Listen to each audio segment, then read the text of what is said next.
Salut, salut! Aujourd'hui, je vous propose un épisode de... Bon, déjà, mon écran vert est en réparation, on va dire ça de même.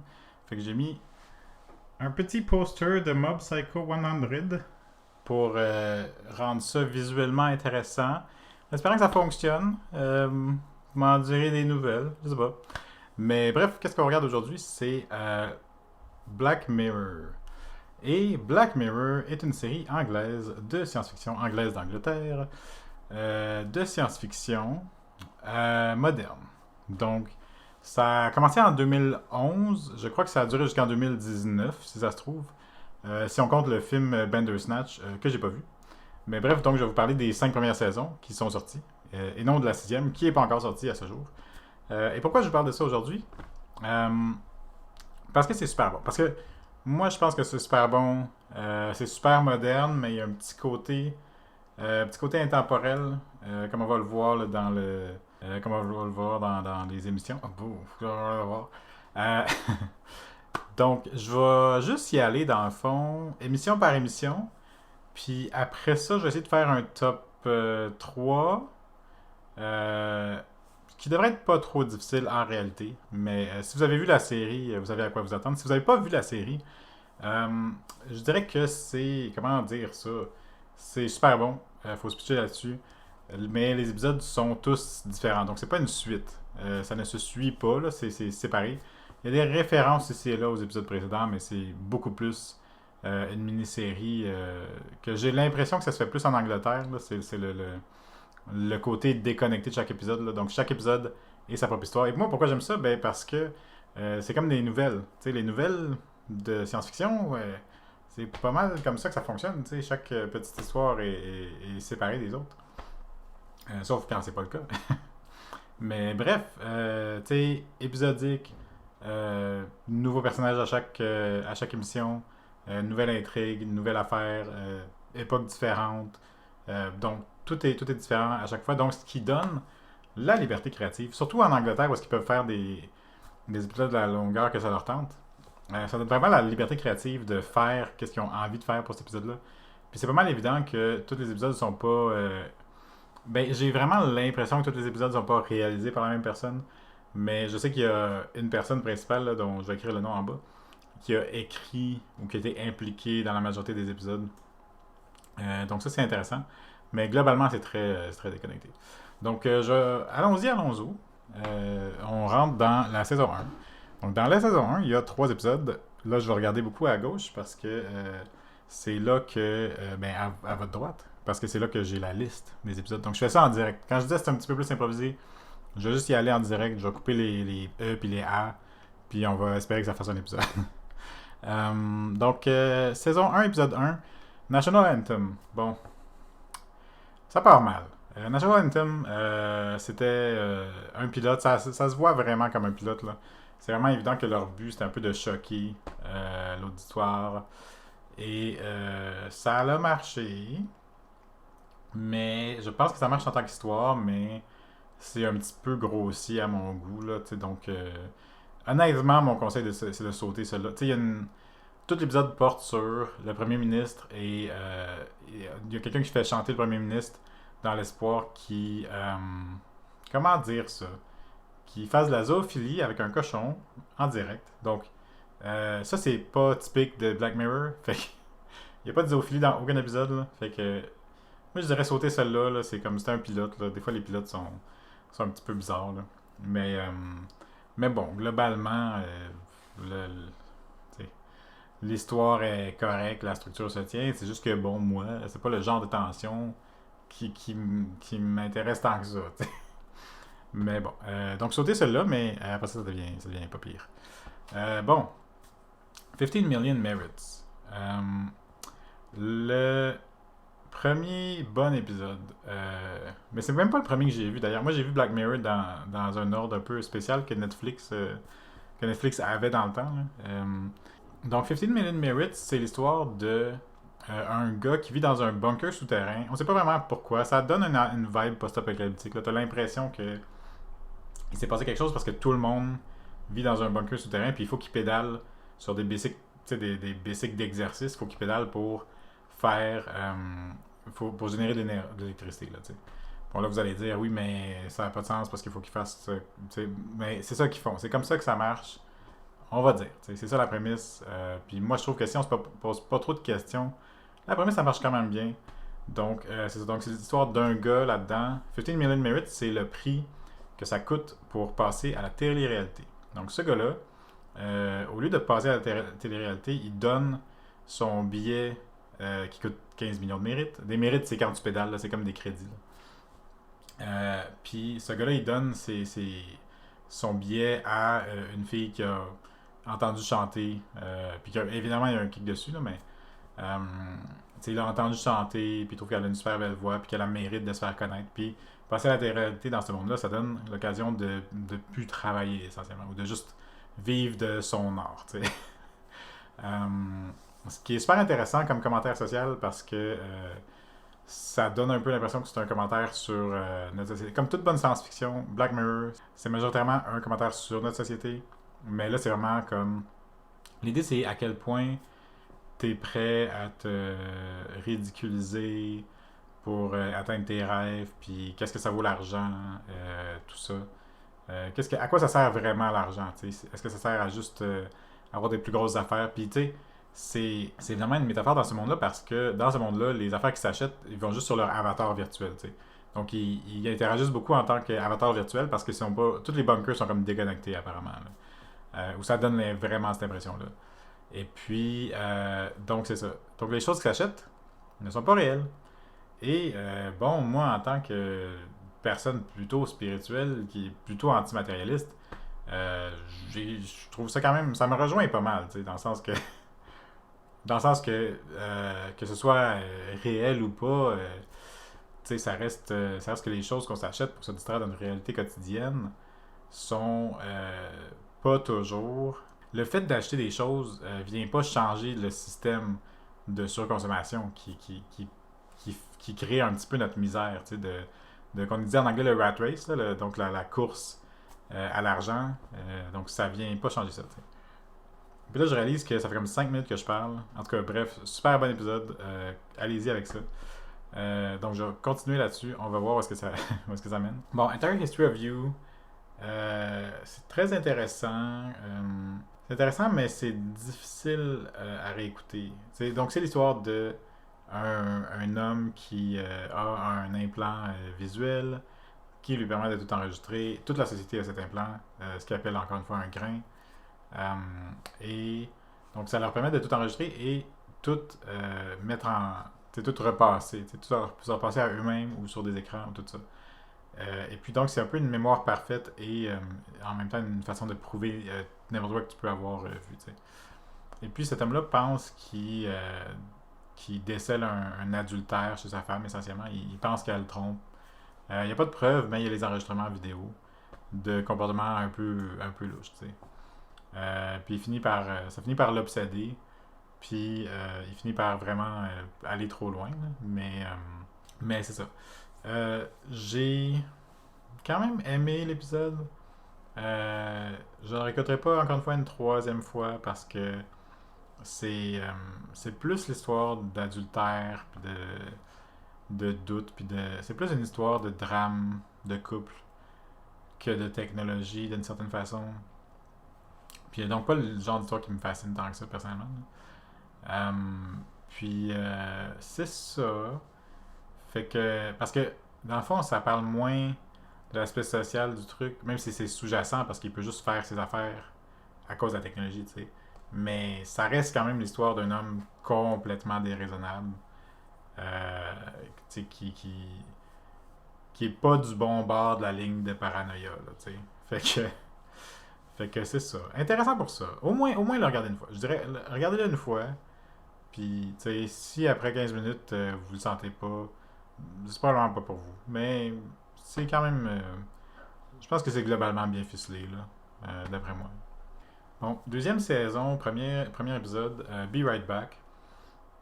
C'est l'histoire de une veuve qui reçoit un genre de personnalité artificielle de son mari, de son défunt mari. Premièrement par une sorte d'enregistrement pas d'enregistrement, intelligence artificielle qui marche par l'enregistrement, mais très vite, ça devient un androïde physique, donc une genre mais ça dit poupée, mais ça a plus l'air, ça avait plus l'air d'un clone de son mari, tu sais. Puis, puis ce clone-là, ou les connaissances du clone sont basées sur son profil public et privé. Mais juste qu'est-ce qu'il a tapé dans un ordinateur, juste qu'est-ce qu'il a rentré ou publié, tu sais. Donc, c'est une personne qui ressemble superficiellement à son mari. Ben, on va dire que c'est une personne, là, mais c'est un être, certainement. Puis l'épisode a l'air plus de pencher du côté non, non, c'est une personne. Mais c'est un être qui est superficiellement semblable à son mari, mais qui n'a pas la profondeur. Puis c'est la question de comment est-ce que ça aide le processus de deuil. Il y a beaucoup d'affaires de deuil là-dedans. Donc est-ce que ça aide le deuil? Est-ce que ça, au contraire, ça vient raviver des choses qui sont absentes? Les absences deviennent plus marquées du fait que le clone ou la machine, le cyborg, est vraiment pas le mari, mais il ressemble dans sa façon de parler. T'sais. Donc, assez intéressant. Moi, je dirais que ça vaut la peine si l'histoire que je viens de vous parler vous parle. Mais si l'histoire de deuil vous intéresse pas, vous pouvez le sauter sans crainte. Là. Ok, White Bear. White Bear, saison 2, épisode 2. White Bear est un des épisodes les plus célèbres de Black Mirror. Mais je peux pas trop vous en parler sans divulgation totale. Donc, c'est l'histoire, en bref, là, d'une femme amnésique qui est comme pourchassée par des tueurs, là, des tueurs psychotiques qui veulent tuer elle puis tous les gens qui sont pas dans leur gang essentiellement. Mais la façon que ça marche, c'est que il y a des gens autour qui filment tout ça. Il y a des gens qui sont comme qui se sont fait un peu laver le cerveau par leurs écrans. Là. Bon, on voit le commentaire social, mais ça reste que ces gens-là, ils sont juste capables de filmer, puis de rire, puis ils sont aucunement là pour aider la madame. Puis, c'est ça, donc. Puis il y a des tueurs qui courent après. Donc, c'est pas mal ça la prémisse. Beaucoup de mystères, beaucoup de revirements. Puis, c'est ça, donc c'est un peu tout ce que je peux dire sans révéler trop de choses, mais encore une fois, très bien réussi en tant que science-fiction assez, futur proche, là, c'est vraiment comme, ça pourrait quasiment se passer à notre époque, mais bon, ça parle de beaucoup de choses. Je vais vous laisser l'écouter, je pense. Euh, pour vrai, c'est un de ceux on peut pas sauter. Là. C'est un immanquable, White Bear. Donc, juste super bon. Allez voir ça. Ensuite, Waldo Moment. Je l'ai sauté quand je l'ai réécouté. Je veux dire à la relecture. Mais non, mais Waldo Moment, bon, c'est l'histoire d'un avatar qui devient ou qui fait campagne pour devenir premier ministre. Encore une fois, en Angleterre, la plupart des choses se passent. Je dis Angleterre, je veux dire Royaume-Uni, en fait, mais, tu sais, bon. Euh, donc, au Royaume-Uni, il y a un avatar qui fait campagne pour devenir premier ministre. Je me souviens pas s'il réussit, mais c'est pas tellement important parce que le commentaire social, c'est plus, tu sais, connaît-on vraiment les gens qu'on élit, puis dans le fond, c'est toujours une façade de toute façon, tu sais. Fait que mais vu que c'est juste ce qu'on appelle, tu sais, ça date de comme 2013, ouais, c'est ça. Puis de nos jours, on appelle juste ça des virtual streamers, je pense. Donc il y a des gens qui font ça, ce qu'on voit dans l'émission, là, le fait d'avoir un avatar virtuel 3D qui parle à ta place avec ta voix, tu sais. C'est quelque chose qui est possible de nos jours, puis c'est pas tellement intéressant d'un point de vue légal. Fait que, tu sais, puis moi j'ai pas été pris. Je me souviens que j'ai pas été super pris par l'intrigue. Puis c'est comme. Celui-là, je pense qu'on peut le sauter. T'sais. Fait que finalement, ça devient un guide de quel épisode sauter. Ou, tu sais, sautez-les, puis si vous adorez Black Mirror, puis vous capotez, retournez les voir, tu sais. Il n'y a pas d'ordre, fait que, tu sais, ça vaut toujours la peine. Là, je vois que c'est un spécial de Noël, mais moi, je l'avais vu dans le cadre de la saison 3, fait que je sais pas exactement. Mais c'est ce qu'ils appelle un spécial de Noël. C'est White Christmas. Puis White Christmas, C'est peut-être tu sais, l'épisode là, vraiment le plus connu de Black Mirror. Et beaucoup trouvent que c'est le meilleur épisode de Black Mirror. Il y a John Hamm dedans. Et il y a il y a un acteur anglais quand même très connu, il me semble. Et puis, donc, tu sais, il y a beaucoup de gens quand même très connus, ou du moins très bons, là. Puis, John Hamm est vraiment fantastique. John Hamm est bon dans tout ce qu'il fait, tu sais. Puis, ici, c'est pas une exception. C'est quand même très long comme épisode, là. C'est pratiquement un film. Mais c'est un film séparé en plusieurs parties. Donc, je peux même pas vous dire juste une histoire sans vous compter tout le reste de l'histoire, mais en gros, c'est l'épisode où est-ce qu'ils introduisent l'idée que des gens, des gens qu'on peut télécharger des consciences sur tu sais, sur un ordinateur, là. Mais ça, ils appellent ça des cookies, là, mais c'est un œuf, là, tu sais. C'est une forme d'œuf qui ont trafiqué au montage, là. Mais, tu sais, c'est justement. Mais ça parle de conscience artificielle essentiellement. Tu sais, si c'était possible d'avoir des consciences artificielles, euh, qu'est-ce qui serait moralement permissible ou pas dans le cadre. Il y a une affaire de justice. Là, tu sais, donc, John Hamm, je veux dire comme ça, il a commis un crime. Fait que là, il arrive quelque chose, puis il y a beaucoup d'affaires de. Il arrive quelque chose. C'est fou, hein? Il y a beaucoup d'affaires de, justement, médias sociaux, tu sais. Donc, c'est un peu un commentaire sur les médias sociaux aussi, d'une certaine façon, dans le sens que la société du spectacle, et puis surtout bloquer les gens, et si, justement, le gouvernement s'immisçait encore plus là-dedans, puis que bloquer les gens, ça devenait vraiment un peu universel, là, tu sais. Euh, donc, ça, c'est quelque chose qui aborde plein de thèmes. Euh, mais principalement, je dirais la conscience artificielle. Et puis, c'est très fort. C'est troublant, c'est touchant, c'est très humain comme épisode. Puis ça vient explorer d'une façon originale le concept d'intelligence artificielle. C'est quand même rare, tu sais. Voilà. Ensuite, saison 3 on a Nosedive.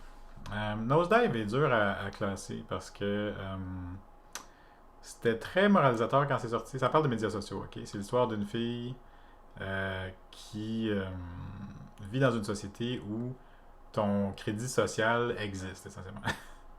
Le crédit social basé sur les médias sociaux là, existe et puis les gens se donnent des notes de 1 à 5. Et plus que ta moyenne est haute, plus que tu es accepté en société, mais aussi tu as accès à plus de services et plus de. Tu es considéré comme un meilleur membre de la société. Donc tes taux d'intérêt diminuent, puis tes assurances diminuent, puis les choses qui sont possibles, ton horizon de possible s'élargit. Puis Nosedive, ben, vous le comprenez bien par le titre que ça va pas bien dans sa vie, cette fille-là. Ou plutôt, ça va bien au début, et elle prend une méchante débarque. Et c'est intéressant parce que c'était très moralisateur dans le temps que c'est sorti, puis maintenant que on a comme le consensus social que les médias sociaux, c'est la pire affaire qui a jamais existé, puis une plaie sur l'humanité entière, ça perd de son caractère moralisateur, ça devient juste l'histoire de. Euh, tu sais, comment dire ça? Ça devient l'histoire d'une femme qui se retrouve son identité un petit peu à travers justement le fait de remettre en question sa société un petit peu. Là. Mais c'est pas facile. C'est un peu comme un éveil spirituel. T'sais. Ça vient avec beaucoup de souffrance. Fait que c'est ça. Très très bon épisode. Surtout avec le recul. Puis le fait que c'est qu'on n'est plus vraiment dans le même. On n'est plus vraiment dans le même univers de médias sociaux qu'on était quand c'est sorti en 2016. Bon, ensuite, Playtest. Playtest, c'est un de ceux que j'ai sauté quand je les ai réécoutés, mais pas parce que c'est pas bon, mais plus parce que c'est une histoire d'horreur. Moi, j'aime pas tellement l'horreur, globalement. Je suis désolé. Ça va mal parce que, bon, mais, c'est, je pense, la seule histoire franchement horreur de Black Mirror. Là. Et puis, je pense qu'en tant qu'histoire d'horreur, c'est pas très original non plus. parce que c'est un jeu d'horreur virtuel, donc il y a un côté... c'est un jeu, ok. C'est l'histoire d'un gars qui va tester le jeu d'horreur virtuel ultime. Donc c'est une réalité virtuelle qui est faite pour y faire peur. T'sais. Fait que c'est un peu tout ce que vous imaginez. Et puis, euh, j'ai trouvé que ça faisait très... c'est quoi Goosebumps en français? Fais-moi peur, genre. Donc tu sais... Puis oui, c'était très bon, Fais-moi peur, mais tu sais... Fais-moi peur, c'était d'autres choses. En tout cas, bref, c'est ce genre de niveau-là, moi, je trouve, un petit peu, là, où est-ce que... Tu sais, ça s'imagine bien quelqu'un raconter ça autour d'un feu avec une lampe de poche dans la face, tu sais. Mais bon, si vous aimez l'horreur, vous aimerez sûrement ça, mais vous trouverez sûrement pas ça choquant ou original. T'sais. Ensuite, on a Shut Up and Dance, qui est l'histoire d'un ado qui se fait pogner sur Internet, qui se fait filmer à son insu sur Internet, puis il se fait faire il y a quelqu'un qui fait du chantage là, pour qu'il fasse des choses de plus en plus compromettantes essentiellement. Sinon, bon, les hackers vont envoyer les vidéos à toute sa famille, tout ça. Puis, c'était très actuel quand c'est sorti, encore une fois en 2016, mais c'est beaucoup une affaire de Anonymous en fait, puis le pouvoir de la mentalité de groupe qui vient avec un groupe anonyme justement. Puis c'est comme ça avait une grande ça occupait une grande place dans l'imaginaire collectif en 2016. Puis de nos jours, Anonymous, on s'en fout un peu. Hein, comme pas, tu sais. Ils font rien. Là. Ben, ils passent pas des nouvelles. Tu sais, je sais pas qu'est-ce qu'ils font, mais ça passe pas des nouvelles. Tu sais, 4chan puis toute cette gang-là, c'est plus ou moins démodé. Tu sais. Fait que, il y a une question à la fin de l'épisode à savoir si c'était un petit peu mérité. Tu sais, parce que tu te rends compte à la fin de l'épisode qu'il a fait quelque chose, l'ado. Mais bon, je peux pas le révéler sans divulgacher. Mais malgré tout, tu sais, ça réussit pas vraiment à sortir du caractère un petit peu absurde et nihiliste qui est comme une genre de inspiré par 4chan. Donc la punition est un peu aléatoirement cruelle, puis le crime est impardonnable, mais c'est comme il n'y a pas de leçon à tirer de ça. C'est juste, finalement, c'est juste un genre de. L'épisode est plutôt troll, en fait. Là. Il n'a pas vraiment grand chose à dire, sauf de ah mon dieu, ça serait-tu horrible si ça vous arrivait. Je le recommande juste pour le caractère. Juste, ça fait réfléchir, mais je le réécouterai pas pour vrai. Non. Ensuite, San Junipero. Bon, San Junipero, il risque de se retrouver dans ma liste de favoris, dans mon top 3. C'est vraiment un de mes préférés. C'est l'histoire de deux filles dans un monde virtuel. Et là, c'est un peu un divulgachi, là, mais c'est quand même dit assez tôt dans l'épisode que c'est un monde virtuel. Puis il y a des indices aussi, là, ici et là. Mais, donc, c'est deux filles qui se rencontrent dans un monde virtuel puis qui savent pas vraiment à quoi ils ressemblent dans la vraie vie. Et puis, c'est ça. Et c'est aussi la question de conscience virtuelle, puis à quel point on ressemble à la conscience virtuelle qui pourrait être scannée de notre cerveau. Puis ça, c'est important parce que c'est dans l'épisode, le San Junipero, justement, c'est un genre de centre mixte entre les humains réels puis les consciences virtuelles de personnes mourantes, dans le fond. Fait que quand les gens meurent, ils les uploadent dans San Junipero, ok? Qui est comme un genre de monde multivers où est-ce que tu peux aller soit dans les années 80, 90, etc. Mais, c'est ça. Donc, il y a une grande partie du monde qui sont décédés, qui sont des consciences virtuelles. Puis, il y a une autre partie du monde qui sont une conscience, qui sont des consciences physiques, là, qui sont des êtres vivants.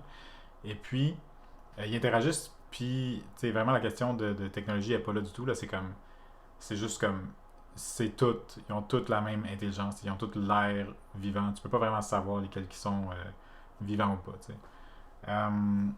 Puis c'est super intéressant, c'est énormément une affaire de transhumanisme en fait. Puis de post-humanisme, puis ce genre de choses-là. Là. Mais moi, j'ai trouvé que l'histoire d'amour, tu sais, parce que c'est un genre d'histoire d'amour, là, je trouvais que c'était touchant de ce côté-là, puis tu sais, de ce côté-là, c'était touchant, puis de l'autre côté du transhumanisme, c'était très profond, même si c'est un traitement un petit peu. Il vise pas l'originalité de l'idée, tu sais. Malgré que j'ai pas vraiment vu ça ailleurs, mais c'est plus.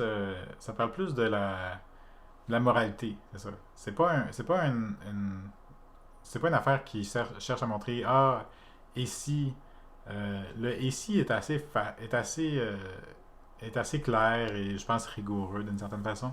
Mais, la mise à relief là, du personnage, des personnages, de leur caractère, puis de leur réaction, c'est très réussi, je pense.